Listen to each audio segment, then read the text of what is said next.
Hi everyone, and welcome to another episode on our podcast. This is such an exciting episode because we are joined by the amazing Sarah, who has a wealth of knowledge in gut health, which, I didn't really know much about it until I sat down with Sarah and learnt so much. Sarah, I'm so excited to have you here. Yeah, it's brilliant to be here. Thank you for having me. Oh, you're more than welcome. So where do we begin? Talk to me about when you started looking more into gut health. So I think my main fascination with gut health came when I went through quite early menopause. Mm-hmm. So I was in my late 30s and just felt like I was going absolutely insane. And there wasn't really a lot of knowledge. I'm 51 this year, so we're talking quite a way back when it was sort of sort of like the Davina McCall episodes, and people didn't really know a lot about it. And actually, even, I didn't even regard myself as going through early menopause at all. I don't think you think at that age that you are going to be going through menopause, because it's not something that's really spoken about. So there's not enough information about what happens when you go through it early on. So you do think that you're just going mad, don't you? Yeah. But it affects so many areas, including your gut. So when you start looking more into the whole what's going on within, that's when you discover more about how this whole system works in our body, isn't it? Yeah, absolutely. My true fascination came about a year ago when my business is in end-of-life care, and I see a lot of people that are very, very poorly anyway, and especially with more and more people getting more and more ill. More the margins are getting smaller with people with cancers and depression. And, I know we're talking about menopause and gut health, but they're all really relevant because it's, it affects everybody. Yeah. Everybody's gut health affects everybody, and everybody's sort of microbiome is completely unique to themselves. Yeah, and it's so important, isn't it? Because the way that the microbiome works and the things that can affect it throughout the course of our life, because, taking medication, antibiotics, or our diet, our stress levels, everything within the gut is really affected, and not a lot of people have really got a healthy microbiome and really know enough about how to help your microbiome get back to where it was before. Yeah. So, which is good. So what have you done regarding gut health then? So I've done some training in gut and immunity. So that's, sort of given me quite a big insight into, the way your body works, nutrition, how your immunity and your body sort of works as one whole system, really. Yeah. So, that's what I've done in terms of training and just a lot of research and learning and helping people. And I've sort of affiliated myself with a company that work with supplements. Yeah.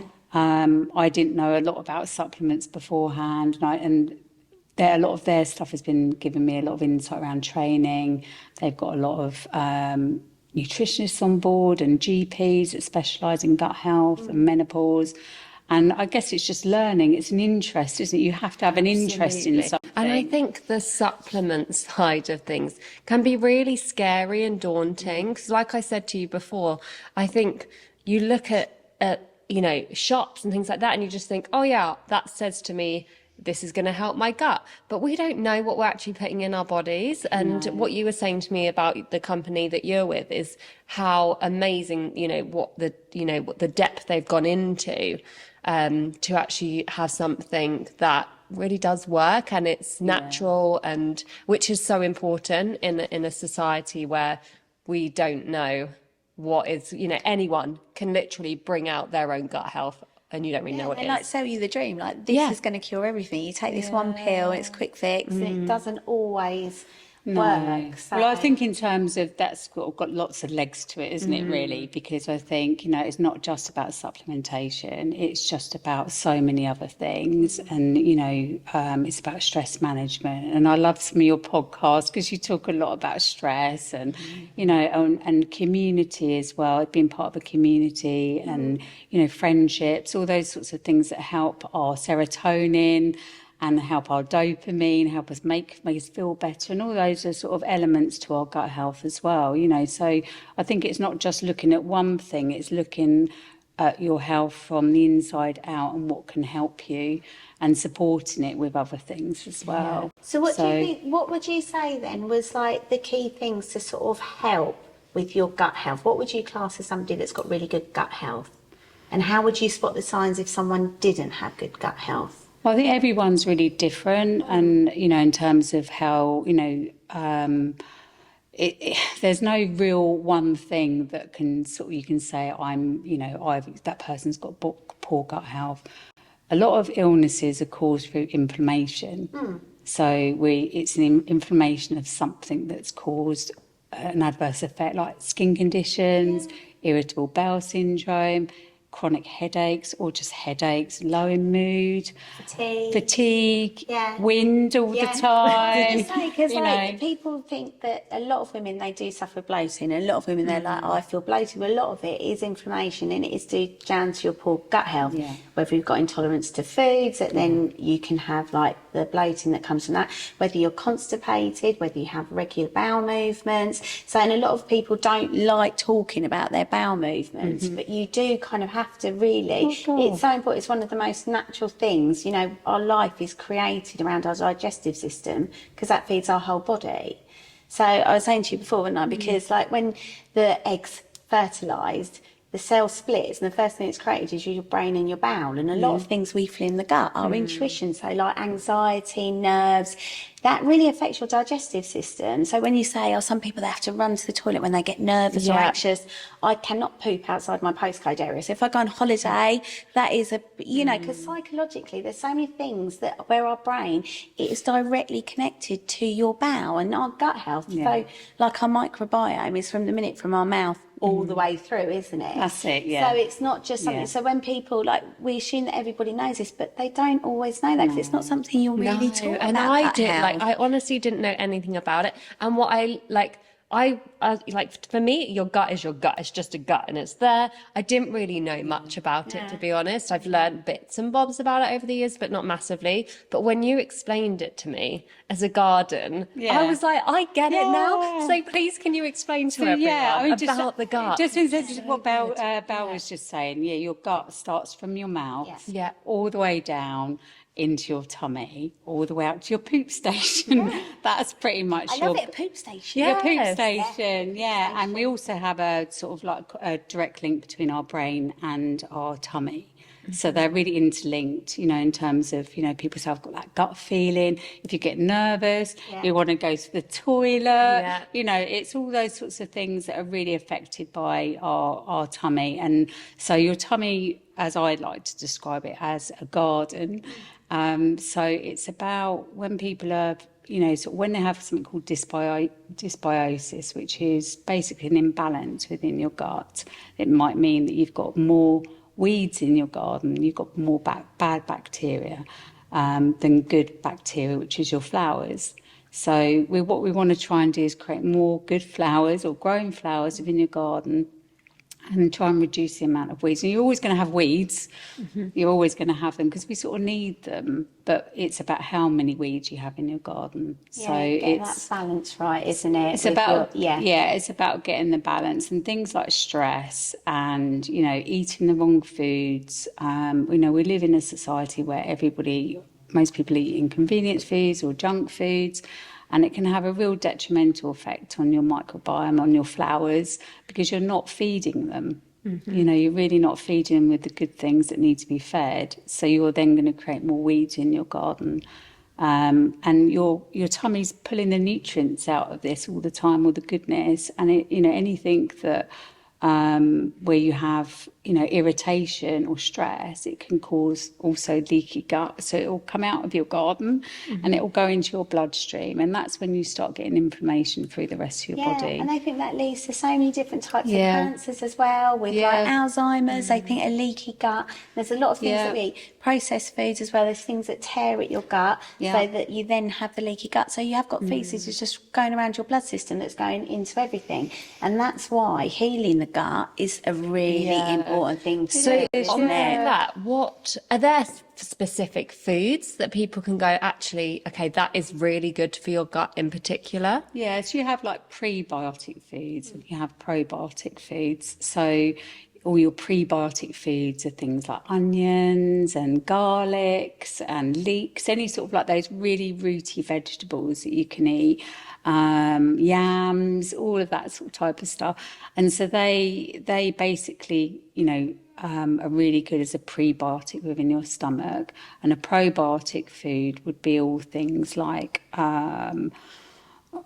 all your leafy greens, all the greens, basically all the colours of the rainbow. Yeah.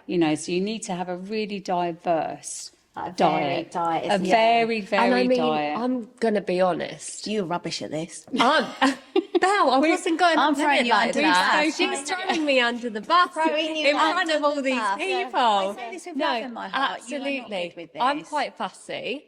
And I would be much better at chucking all these random shizzle into a smoothie. Yeah. Does that still work the same? Or, because like some of these different slimming diets and things, so you can eat an apple, but if you stick it in a smoothie, you got to put points on it and things like that. Yeah. Is it still doing, obviously it's going to be much better than me not having it at all, but is there a difference to me physically eating it to me sticking stuff in a smoothie like spinach and banana and all that stuff? Well, obviously it's better to have things that are fresh. Yeah. So I think, given the opportunity to have things fresh, and we talk about, having, the luxury of having an organic diet would be amazing for most people, but it's not always possible, is it? No, it's very expensive. It's not really sustainable, because if you could try and go and do a food go completely organic, and you don't know how organic it is these days. No, and all the pesticides and everything on it. Exactly. It's really important to have a lot of fibre in your diet, because a lot of it with the apple, it's the skin of the apple. Yeah. To get those fibrous things in your diet is really going to help move the gut. So fibre is really, really important. People underestimate fibre, because I myself had irritable bowel syndrome for many years, really. And I didn't realise that actually it was because I wasn't eating enough fibre. And it is things like the skins of things, and we're obsessed by peeling everything. I always peel carrots. And because kiwis, those people don't peel carrots. And I was like, but I feel like they give that little bit of crunchiness taste to it if you don't peel it. So I always peel it. But really so I should be keeping my skin on my carrots. Skin on everything. Skin on everything. Okay, right. I would say probably not banana. Yeah. But you can use the inside of that skin for your face. It's like Botox in a banana. Yeah, that's really good. But that's another podcast. But Love that. fibre skin on things, having your fermented food, like your sauerkraut, getting your live yogurts, getting those good bacteria.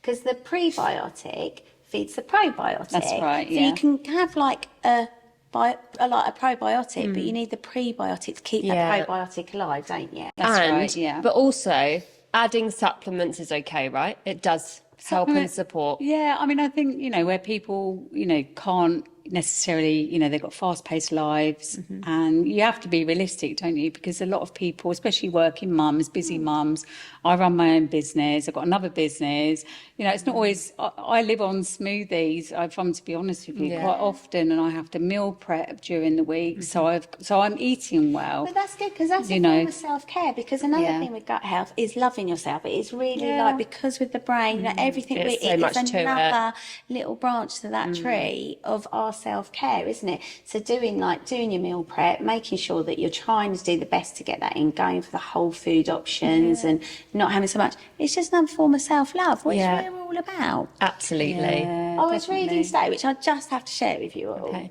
Do you know that they do poop transplants now? Yeah. What? Yeah. What's a poo transplant? Is it FMT? So it's a fetal micro something. Can you transplant. explain what it is? It blows my mind. Yeah, I'm so confused right now. Somebody, if they've got illnesses, like you say, like long term, if their microbiome's completely messed up, if they don't have the right bacteria, you can have a poop transplant, which they can do either orally through capsules, or you can have it through a colonoscopy, and they freeze dry someone's healthy poop. and then give it to somebody's bad poop. And then it Stop it. because then it's going to... I don't know how I would feel about that. Goodness, having someone else poop. They've done so much. Oh my This goodness. is like one of those That's things now that a incredible. lot of people to try and get your gut health, because it is so important. I think St Thomas's Hospital, they do like they've got a massive study on this, and like have spent so much trying to research it, because it used to be like a wet capsule, but now they've dried it. Oh my So- goodness, sorry. Yeah. Can we please talk about what's the thing that you've had done before? Oh, colonics. I love Oh my the God, colonics. I'm all about the colonic. I don't know how I feel about this. I did not feel good. You know, when someone says to you, have you ever had a colonic? I have, Because yeah. a lot of people, because the microbiome, because we're like a sealed system. Yeah. You don't really want to mess around with it. But then No. if you have had antibiotics, if you suffer with irritable bowel, you think our digestive system, it's so vast. I mean, it's like over 5 foot. I'm 4 foot 11 and a half. I'm practically just intestines, but there's so many places that you can get food that just like, you know, will sit there, lays dormant, so it doesn't manage to waste through, like ferments and everything. So with the colonics, it flushes it all through, and it's a very ancient practice. Put this stuff inside. They don't put stuff in just it. water. It's warm Just water. Nothing to it. the Nothing first special. one I had was a chamomile one, and then I've also had a coffee, but it's not like an enema. You've had a coffee drink in your butt. Honestly, That's it what you're really telling me now. stimulates the bowel, so it wakes the bowel up the same way that caffeine sure it does. It does. stimulates the bowel. Okay. So if you've got a lazy bowel, if you've got that lazy way, a sluggish thing, chamomile one calmed it, and I thought, oh God, I don't want to get this done. But the tube, it is tiny. Yeah, it's really small, and it's warm water. And normally it's like tank fed. It's a very ancient practice, like Buddha's. That it's a very cleansing ritual. So then the water's like flush through, works its way through your intestines, and everything then flows out. It's on a sealed system. It doesn't, you think, oh God, it's not going to smell funny in here, is it? It's nothing. It's just taken away, and you feel Funny, so isn't it? And I relieved. suppose because like some people will be like, you shouldn't do that. We should not Some be people are putting, really anti it. you know, that. But at the same time, I suppose we are filling our bodies with these awful foods that we didn't Literally have crap. We need to cleanse 100 it out. years Yeah. ago, 200 years ago. So of course, times are going to change, and we are going to change and evolve. You know, like that. That is what it is. So maybe in 100 years' time, everyone will have one in their home to do on a regular basis. Who knows? You go to these really posh salons, Yeah. and you just lie there. And the lady that does mine, she is amazing. She is so passionate about poo, and she's like, "Oh, Belle, do you want to have a look?" I'm like, "Absolutely not. goodness. No, this Oh. is a you thing. I do not need to see." And she was like, "Oh, when did you last have grains?" I'm like, "About a week ago." She's like, "Interesting." You're like, "Oh dear my God, I don't goodness. need that in my life." But I have to say, I felt so lighter. And then what you can do, it kind of takes you a bit to a blank canvas that you can then re-heal your gut by then Are there starting risks again. with it? Not that I know of a risk, because it is a very gentle thing. I don't know. Yeah. It's very cleansing. I mean, the only risk would be depending on who's doing it for you. I yes, think, yes. but it's not really something that I would say is damaging. I would definitely say everyone needs a colonic once in their life. Do you think I should try it? Definitely. And then we'll have to do another podcast episode on how Kirsty what got we- on with her colonic. Yeah, but oh my I goodness. didn't think I'd like I don't know if I could. But I can honestly say it changed my life. It's really good, isn't it? Because it helps flush everything out of your system. It's so hydrating, so you feel so much better, because you've got all that water that's going through your gut. It's all cleansed and clear, so you've got all that absorption, so you feel really hydrated. Are these things expensive? No. Really? No, and it's money well spent, because any money that you spend on Exactly, yourself, it's what money well like, spent, What's I the value? And it's like, you can go for a colonic. I started off, I had it like probably about 3 times a year. I go for a colonic. It's not something you have to do every week, but it's always good, especially if it reduces your bloating, because then it helps take everything away, gets rid of. I just any think old I would get debris. the giggles or something. But there's nothing wrong with that. You can laugh. I don't know if I could take this seriously. But I was more worried. I was thinking, God, is this going to be embarrassing? Yeah, I don't want exactly. it. Like, It's literally not. someone And just when you're popping rude a no, pipe it's in tiny. She just lubes it up. Pops I mean, it I've in, had 3 you're good kids, to so go. I'm quite You'll be cool fine. with Down things south, like that. they'll be like, it's fine. I'm ready for You're it. on it. Yeah. So it's no different than if you had to go for a colonoscopy or if you had to, you know, anything medical. It's Go for your fine. smear test. Yes. Make sure you do that, everyone. But I think that's the thing. People should be talking about these sort of things more often because a lot of it is lack of knowledge. Exactly. So if you said to me, I'll go for a colonic, about 20 years ago, I'd go, nope. But now I'm like, yeah, tell me more. Because we start to look at these things that are going to help us and we want to feel better. Because the benefits of having good gut health are, you know, your sleep, your skin, your mood is massively affected. Yeah. That whole feeling of feeling emptied, feeling, you know, like your digestive system should be working properly. Yeah. It's not good for us. It's also about weight management. Yeah, you know, can I help know with that weight it can loss, really can't it? regulate weight management for a lot of people. Yeah. You know, there are so many benefits. I mean, in terms of colonic irrigation, for me, I've only ever done it twice, but I think now I've got a regular bowel movement won't need to do because it. I don't need to do that anymore. You know, I don't have an urge like I get that whole bloating thing. I know that part of we do something called the 30 days to healthy living, and it is about eliminating certain things out your diet just so you can notice what's actually going on and what doesn't serve you well. So, you know, some people really struggle with, you know, intolerances Like wheat and gluten and dairy, and the reason for, you know, a lot of wheat allergies or gluten allergies now is because the yield of our wheat has changed. You know, so historically, you know, only over the last sort of 50, 60 years, sort of post-war, or a bit longer than that actually, as our food sources changed. So we've become intolerant of those things. And there's so many more things added to it, like the pesticides. Yeah. We eat food that doesn't even grow in this land. I know. So our bodies and the way that we're made up, it's not really suitable for us, is it? It's not, you know, we don't have the way people used to have allotments, they used to eat seasonable foods and vegetables. We don't do that anymore. So our body's been like overloaded with all this stuff that isn't quite right for us. But I think a lot of people are scared to do the shifts because they think firstly it's going to be really expensive, and actually more going on to like a vegan or plant-based diet even for a month. You know, some people don't want to do that. It's going to still have your meats and stuff, but you know, just to sort of try and eliminate or go on more fish, you've got more oils within your body. Like the omega-3s, you know, just improving and substituting certain food, you know, for other things. I mean, my food bill is probably cheaper now because it's predominantly plant-based food that I eat, and a lot of things I know that don't serve me anymore, so I just go, I don't have that. And I tend to, looking at labels when you're buying food, it's just so important because they're full of like emulsifiers and preservers and all the things. I was listening to something about margarine the other day, and I thought, oh my God, it's actually grey.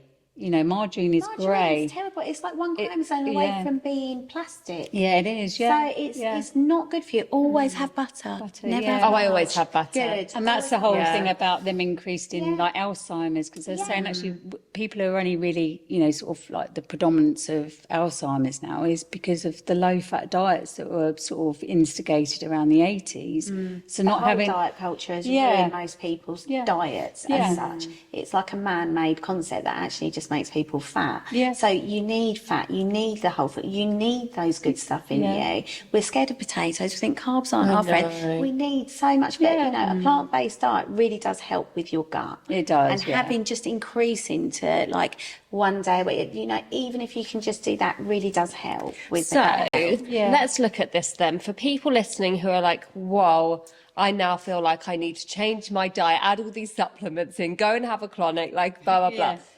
Shall we give them 3 tips on things that they could start doing?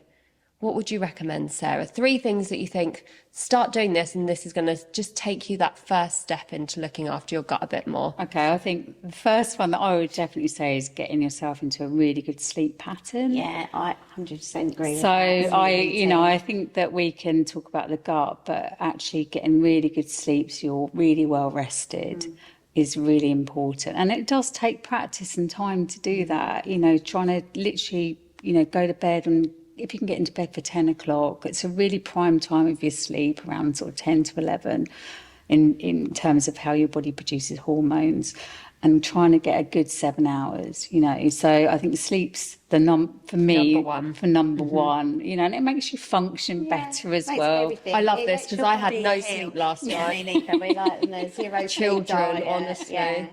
But no, So definitely. focus on sleep. You focus on sleep. Okay. I think if people can avoid processed foods, I think, that would be... So just start cutting them Start, back a bit. obviously, you can't, some people can't eliminate them completely, but I think, I work my diet predominantly on an 80-20 now. So 5 days a week, I'm going to be really good for 5 days. And then at the weekends, I'll have my glass of wine and bits and pieces. So I think you have to be realistic, because this is about long-term wellness. This isn't just a fad. It's not something that's just appeared in media. It's not a buzzword. Gut health is not a buzzword. It's been around for a long time, but we're getting to know more and more about it. So I think, reducing your processed foods as much as you possibly can, and just trying to eat more of a colour of a rainbow diet. And also... Fluids, making sure your water intake, because that's going to help with everything. I would have said number 4, but I was going to say that as well. I only gave you so many things. And there's a lot of things now, like a lot of people are looking more into intermediate fasting, resting so that you go to bed with an empty stomach, so it has a chance to do the repair, to get those good microbes working, the ones and the bacterias that then can do things, because when we eat, the microbes that are produced to break down that food, when there's no food in there's a different set of microbes, and they will help reduce things like sugars on your gut wall, that then in your intestines, and take those away and strip back the same way as we cut our nails, cut our hair. We need to shave those things off, so it gives your body a chance to do everything, because we've got trillions, haven't we, of bacteria in us. Not just a little. We were saying, you've got more microbiome on the end of your thumb than you have people in the whole of the UK, which is wild. That's crazy, isn't and it? I think I think it's between 2 and 6 pounds of gut flora microbiome you've got in your tummy. So it's trillions and trillions and trillions. So not eating, give yourself sort of 3 to 4 hours before you go to bed, so that you can then overnight repair and get everything ready. So that really helps. And so like the intermediate fasting, when people do that, that really does help a lot with repairing your gut health, with getting your metabolism working better, to do what your body's meant to do. So there is sort of thing. I'm going to write a blog about all our bits that we've talked about, and on that it'll give people an idea of how to start just improving their gut health, or just be mindful of it, because just small changes make a massive difference with everything. Including this, our diet and how we eat and how we take care of ourselves, doesn't it? Absolutely. I mean, I'm happy to contribute and put anything on there as well, because I think if you've got any info, I think sometimes it's just about, like you say, knowing exactly what prebiotic foods are, knowing exactly what probiotic foods are, and and also what to eat, when to eat. Just those basic tips, because we're gathering information. We're overwhelmed by social media now, and we're taking bits from here and going, what do I do? These principles, they have been around for a long time. I can remember my dad saying to me, and my grandmother saying to me, you eat like a king at breakfast, a prince at lunch, and a pauper in the evening. And if you set your day out like that, you have the good breakfast, that you start off right with the day. There's lots of old practices that we've kind of lost, that now everyone's trying to reinvent the wheel and saying, have you heard about doing this? It's like people are doing this. Oh, absolutely. The things come in and out of fashion, don't they? That's the thing. So a lot of these things, there's these old tried and tested ways, and things that we would be able to use holistically to heal us, which now they try and manufacture. And a lot of, unfortunately, because of the way that the world works, because they try and monetize everything, they can't monetize, if you want to grow your own fruit and veg, if you want to have more water. So now they take that away, give you artificial stuff, charge you for it, and then throw other ways of getting what you could get from somewhere else back in your diet. But I think it's a fascinating it's subject, so fascinating. I feel like we could talk forever on this, because this is so good. But thank you so much for joining us, Oh, Sarah. That was so and we would love to get you on again, that'd talking be deeper great. into this. It's so fascinating. I know I've learned a lot in this little bit of time. I don't It's feel like so I scratched good. the surface really with it. So But it's lots. great to give people those tips that they can get going And with. get them talking about it. Exactly. Talking about your friends, how often do you go to the toilet? And how, but it's true though. Because I'm going to ask you that all the time now. You should be having a floaty poo. I I mean, that's the ideal floaty poo. A nice solid one. Okay, a solid floaty poo. Well, is the aim, is the goal. Just a log. A log, okay. A floaty log. That's really what you're looking at. And The actually, if crystal it's chart if it's broken, it means, and it's starting to sink, it means you're dehydrated. Yeah. Okay. So I do look at my poo, and I'm like, oh, I'm a bit dehydrated. I need to have some more water. I love that. So we're going to do another podcast episode all based around poo. I love it. That'll be brilliant. Well, Thank you so much. That was brilliant. Thank you.